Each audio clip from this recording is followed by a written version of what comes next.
Bismillahirrahmanirrahim. Assalamualaikum warahmatullahi wabarakatuh. Here we praise and thank Allah subhanahu wa ta'ala, and we bear witness that there is no God except Allah subhanahu wa ta'ala alone without any partners, and that the Prophet Muhammad, may peace and blessings be upon him, is his servant and his messenger.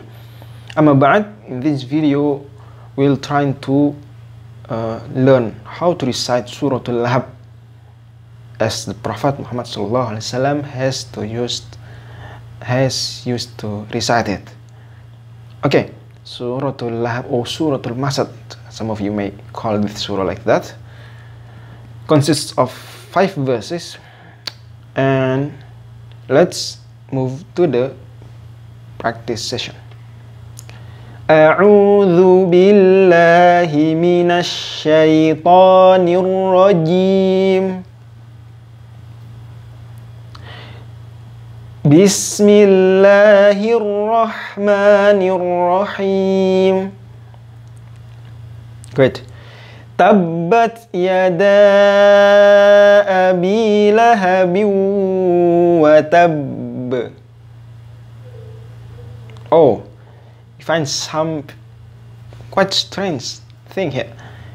When you stop at the end of this verse, you find that the bounce or the reflection or the qalqalah sound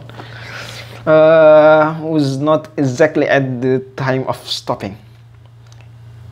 It was late some seconds, right? Watab, and the cause is the shadda or the diacritic in the letter of ba. So you must read the ba with shadda, with diacritic. Ab, tashdid, ab, b, tab. So if you pronounce this ba like you've pronounced the dal sound in the Surah Al-Ikhlas, for example, like this, and this is the wrong example. Watab, it means that the ba is not in shadda condition. It means you corrupt one letter from the double ba here. And to avoid that, you must double ba first before you reflect the sound, or before the sound is reflected. Watab. And this occurs also when, for example, in Surah An-Naba, haqq, dhalika al-yawmul haqq.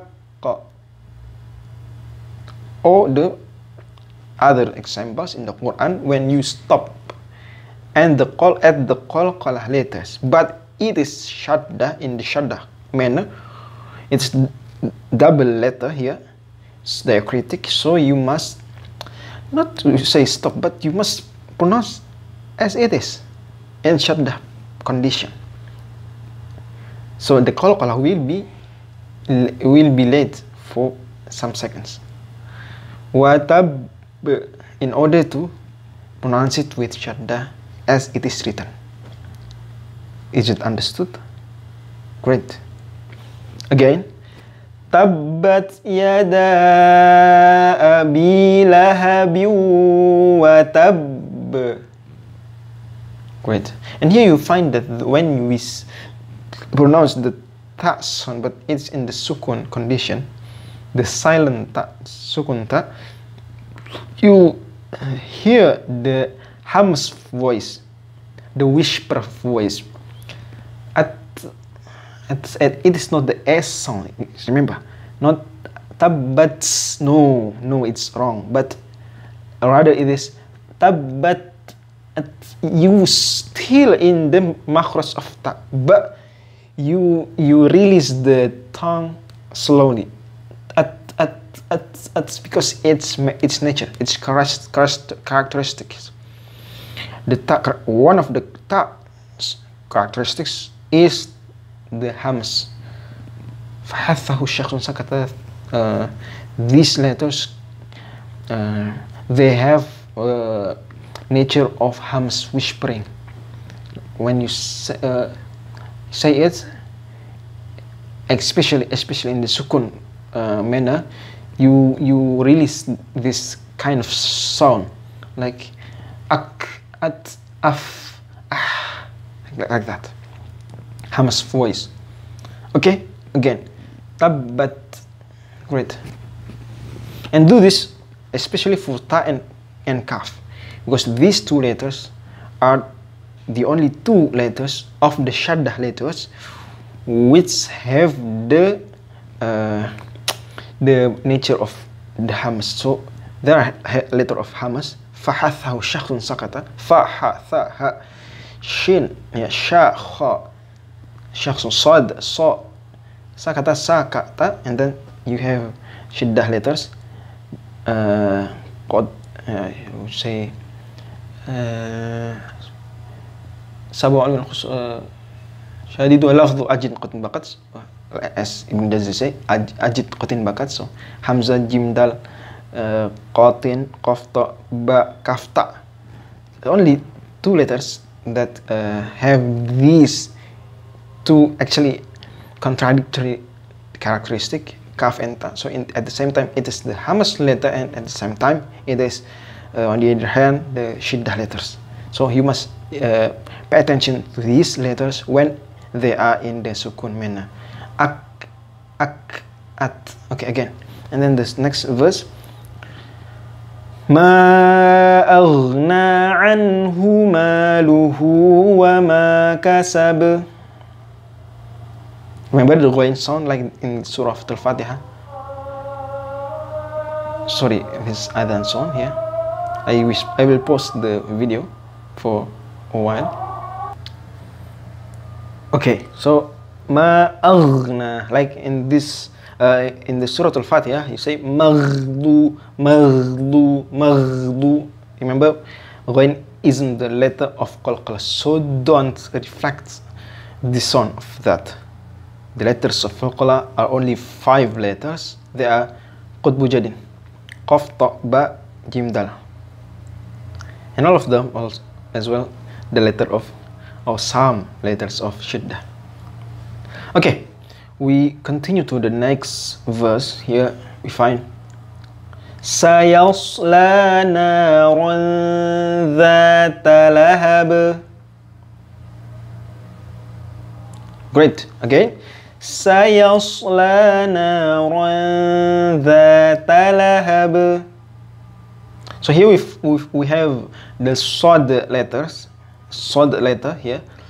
Sayaws, so it is the thick letter, as you say, as you see, and we can say it, we can call it the brother, the elder brother of the sin, Sayaws la.